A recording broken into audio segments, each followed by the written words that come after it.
As a Jew, I was absolutely shocked to see Molly Smith, the commencement speaker at Yale University, speak about the fact that Yale students have always been on the right side of history. Ms. Smith was saying this to justify the encampments and the protests that were against Israel and in favor of the Palestinian cause. And she said, we've seen Yale students being right with the anti-war protests. We've seen the Yale students be right when it came to apartheid in South Africa, divesting from apartheid. And so she tried to argue, therefore must be that the student protests, even though not favored by the university, must be on the right side of history. And as a Jew, I was shocked to see that. Because first of all, as you may know, in New Haven, on 185th Church Street, there was an office, and the office was called the American Eugenics Society. And that was spearheaded by many professors, people affiliated with Yale. And they had a eugenics society in the 1920s that advocated for an ideology that is the most antithetical to Jewish values and antithetical to the most basic instincts we have today, which is their understanding that they sought to destroy anyone that wasn't considered strong in their eyes or self-sufficient in their eyes. And it's their ideology and thinking, the American Eugenics Society, that gave birth to the National Socialist movement in Germany's philosophy of eradicating weak people from society, leading to more than 10 million lives lost. Not only during the Holocaust, 6 million Jews, but even before the Holocaust, people with mental health issues, people with physical issues, any elderly people they sought to take out. And so the American Eugenics Society was responsible for the death of more than 10 million people. Before the Holocaust in Germany, they did it to people who were mentally ill, to people who were elderly, to people who had physical disabilities. That started in New Haven, right across the street from Yale University. That alone is just so terrifying in the magnitude of evil that came out from this ideology. A bunch of people at Yale were thinking up this ideology, and it caused the death of millions. And so to say Yale students were always on the right side of history is quite disturbing.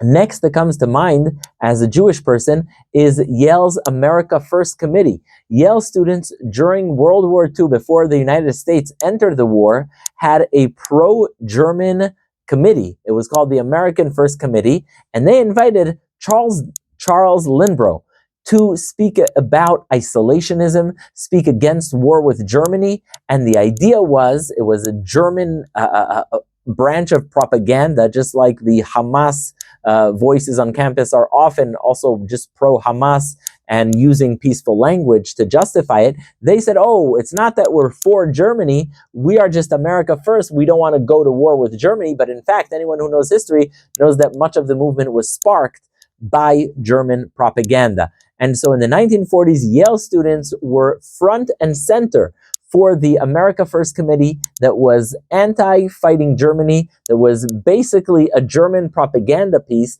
Just like today we have people saying, oh, Israel should not be allowed to defend itself, and that's a Hamas propaganda piece, whether they know they're being used or not. So too, in the 1940s, they were being used cynically by Germany, trying to get more and more Americans to say, oh, we shouldn't fight with Germany and we should just let Germany run over the entire world. So that's another example. Going farther back, in the 1800s, Yale students were the spearhead of making sure that New Haven did not open the first Black American college. Remember, Blacks were denied the right to an education. African Americans were not allowed to study in universities until much later. And so there was an idea, let's give African Americans an education, a place where they can study. Let's do it in New Haven.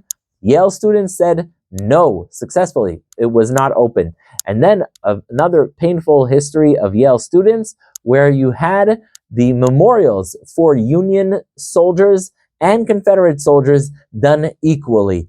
Yale students made sure that the Union soldiers and the Confederate soldiers were remembered as equal. I was struck by this memory. You know why? Because there's a memorial in Beinecke Plaza for Yale students who died in World War II fighting on behalf of the United States of America. And right under that sacred memorial, right under that, Yale students this past year lit candles for the martyrs of Gaza. Now, I don't know if they knew that when people say martyrs of Gaza, they mean also Hamas terrorists who not only took the lives of many Israeli soldiers, but civilians and Palestinians, you name it, and Hamas committed that atrocity. And so the idea that at the heart of Yale University, desecrating a memorial to the brave Yale soldiers who fought and got killed